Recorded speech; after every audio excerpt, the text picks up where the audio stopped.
Assez difficile. Vous vous êtes repris, on a vu un deuxième Paris Saint-Germain avec un autre visage en deuxième période. Oui, voilà, la première mi-temps n'a pas été bonne pour nous. Voilà, on a encaissé un but rapidement, mais le plus important c'est qu'on ait su se ressaisir en deuxième mi-temps, jouer notre football et voilà, on repart avec la victoire, donc c'est super. À titre individuel, c'est une semaine un peu particulière pour toi. Tu as découvert l'équipe de France, tu as donné des bonnes intentions, on a aimé, on te voit prendre de plus en plus de place dans cette équipe du Paris Saint-Germain. C'est quoi la suite ? Ouais, c'est super, je suis très content de ce qui se passe, mais voilà, c'est que le début de grandes choses, je l'espère. Je vais continuer à travailler et continuer à avoir toujours cette envie de jouer et de faire le maximum pour l'équipe. Smaïl Bouabdella au commentaire t'a comparé à Neymar sur le deuxième but, sur le dribble. C'est un motif d'inspiration. Moi, je te vois en Clarence Seedorf. Toi, tu préfères lequel des deux ? Neymar a eu une carrière exceptionnelle. Moi, j'en suis où j'en suis. Donc voilà, comme je vous l'ai dit, je vais continuer à travailler. Pour l'instant, j'ai encore beaucoup de choses à travailler. Merci, Désiré. Et il est justement au micro d'Oussem Loussaïef. Et Luis Enrique, l'entraîneur parisien, est avec nous. Coach, on a vu deux visages du Paris Saint-Germain. Une première période un peu compliquée. La deuxième, ça a été beaucoup mieux. Qu'est-ce que vous leur avez dit à la mi-temps ? No me acuerdo lo que les he dicho. Pero no, tengo que decir que analizar la primera parte, et creo si on analyse la première, je crois que Saint-Étienne a sido muy superior. Saint-Étienne nous a été supérieur. Jugado un ritmo muy superior al nuestro. Ils ont eu un meilleur rythme que nous. Bien y jugar, ils ont bien joué. Tratar bien el balón, pero correr mucho sin balón. Saint-Étienne ha sido muy superior. Ils ont couru aussi beaucoup plus que nous sans le ballon. Han sido 30-35 minutos et 30-35 en los que hemos sido muy inferiores. On a été los inférieur. últimos 10 de la primera parte hemos podido empatar et puis c'est bien qu'on ait en fin de première période réussi à égaliser. Et puis voilà, retrouver le rythme de compétition, retrouver la qualité ensuite. C'est une très bonne victoire, c'est un très bon exemple qui explique ce que c'est le foot pour gagner. Il faut courir, être à un haut niveau, avoir une bonne attitude. Et toujours être au niveau, ça montre encore qu'on doit s'améliorer. Une dernière question, je sais que le temps de récupération est important chez vous entre les voyages, tous les matchs. À la fin du match, Désiré Doué s'est blessé à la cuisse et vous avez dit au staff médical non, il va se réveiller, il va se lever. Pourquoi vous avez insisté là-dessus ? Parce qu'il n'était pas blessé, il a pris un coup. Mais voilà. J'aime bien quand les joueurs, s'ils peuvent, ils se relèvent. Como lo que es el fútbol y como entendemos nosotros el fútbol.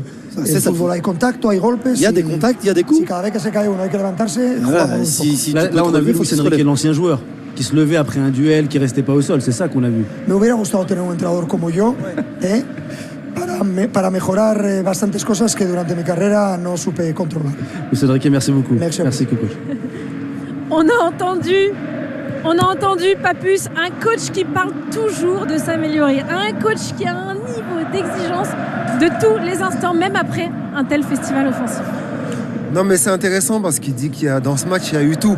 Il est content parce que il peut tirer des leçons de ce match et démontrer aux joueurs que vous avez vu, première mi-temps, vous jouez, vous ne mettez pas d'intensité, vous ne mettez pas d'agressivité, on se fait manger. La deuxième mi-temps, vous réagissez, vous en mettez et on gagne un match. Si vous ne mettez pas ces ingrédients-là, si on peut parler tactique, de tout ce que vous voulez, derrière, il n'y aura pas la réussite. Et donc, son équipe a réagi en deuxième mi-temps et on a vu l'écart qu'il peut avoir entre ces deux équipes. En même temps, quand on fait rentrer Vitinha, quand on fait rentrer Ousmane Dembélé, quand on fait rentrer aussi Nuno Mendes, quand on voit le niveau qu'arrive à maintenir cette équipe, c'est un champion presque logique. Ce soir, on voit quand il passe la seconde, Papus, ils filent tout droit vers leur sacre et il n'y a pas de débat. Le Paris Saint-Germain de cette saison est plaisant parce qu'il met beaucoup d'intensité et il ne tient pas compte de l'adversaire. Il joue son match, il joue à fond et on ne les sent pas en garder sous le pied. Viens là, Oussem.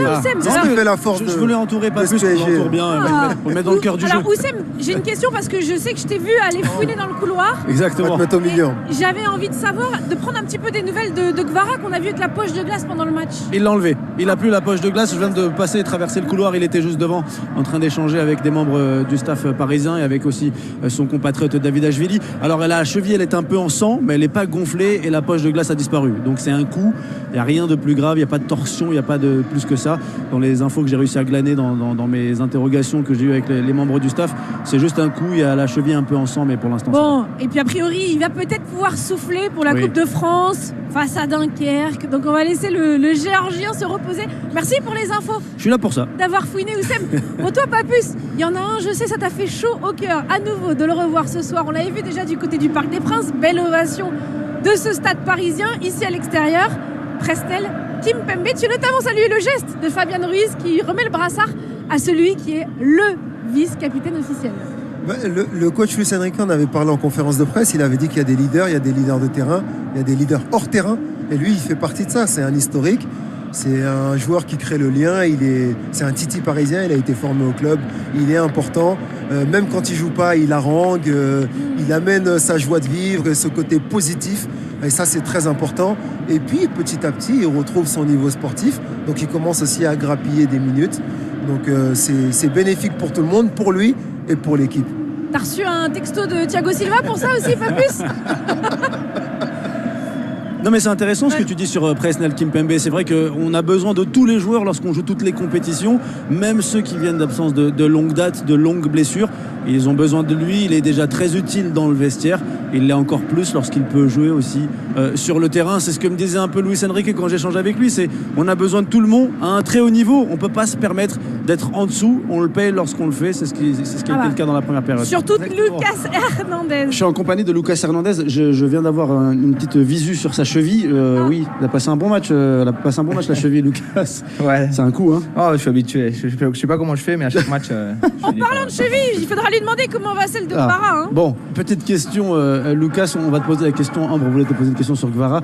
Ton ressenti sur ce match-là? On a vu un PSG à deux visages. Une première période compliquée. La deuxième, ça a été beaucoup mieux. J'ai envie de te dire, la question est simple. Qu'est-ce qui s'est passé à la mi-temps? Qu'est-ce qu'a dit le coach? Ouais, je pense que c'est surtout les premières 20-25 minutes. On a eu du mal à rentrer dans le match. Je pense aussi que Saint-Etienne a très bien démarré ce match. Ils nous ont mis en difficulté. On n'avait pas trop bien les repères, les 1 contre 1. Ils nous faisaient la différence, ce soit d'un côté ou de l'autre. Et bon, après, c'est vrai que le coach, il nous a parlé un petit peu pendant la première mi-temps. Il nous a donné 2-3 consignes. Et à la mi-temps, on a réglé tout ça. Après, en deuxième mi-temps, voilà, on a fait la différence, on a fait ce qu'il fallait faire depuis le début. Mais voilà, le plus important, c'est de continuer, de gagner les matchs et d'enchaîner des belles prestations. Bah oui, parce qu'il faut enchaîner. Les prestations doivent être au rendez-vous. Vous avez un calendrier chargé, que ce soit en Coupe d'Europe, en Coupe de France. Ça va arriver très vite. Comment vous gérez ça au quotidien, à l'entraînement? Le coach fait beaucoup tourner pour vous garder de la fraîcheur. Comment tu le vis, toi? Comment vous en parlez entre vous? Non, franchement, par rapport à ça, le coach, il gère la situation super bien. C'est vrai qu'on a un groupe super fort. Chaque joueur est là pour être titulaire à tout moment. Et ça se voit, non. À chaque match, ça soit quoi que ce soit, oui. Le joueur qui est sur le terrain, il répond présent. Et c'est ça qui fait la force de cette équipe. J'ai deux questions très rapides avant de te libérer. Marseille a perdu un peu plus tôt. Vous avez gagné. S'il y a match nul là dans le match qui démarre entre Monaco et Nice, vous êtes champion. Tu vas regarder le match là dans le retour à Paris? Ben ouais, on sera dans l'avion, je pense. Mais une fois qu'on sera arrivé, voilà, en espérant pouvoir être déjà champion. C'est vrai que voilà, on fait une saison incroyable. Et bon, si c'est pas cette semaine, en espérant pouvoir être champion déjà dès la prochaine semaine. La saison du PSG, c'est la saison des records. Il y a un record sur le terrain. Il y a aussi un record de longévité. Votre président, c'est devenu le président le plus ancien au Paris Saint-Germain. Est-ce que vous en avez parlé avec lui? Est-ce que vous en avez parlé entre le groupe? Voilà, quand on a un président qui marque l'histoire du club, j'imagine que ça crée des discussions. Ouais, bien sûr. On est tous très heureux d'avoir le président qu'on a. C'est vrai qu'il mérite tout ce qu'on est en train de faire aujourd'hui avec ce club et en espérant pouvoir lui remporter beaucoup de titres cette saison. Merci beaucoup, Lucas, et bon rétablissement à la cheville. Un petit peu de glace. Merci beaucoup.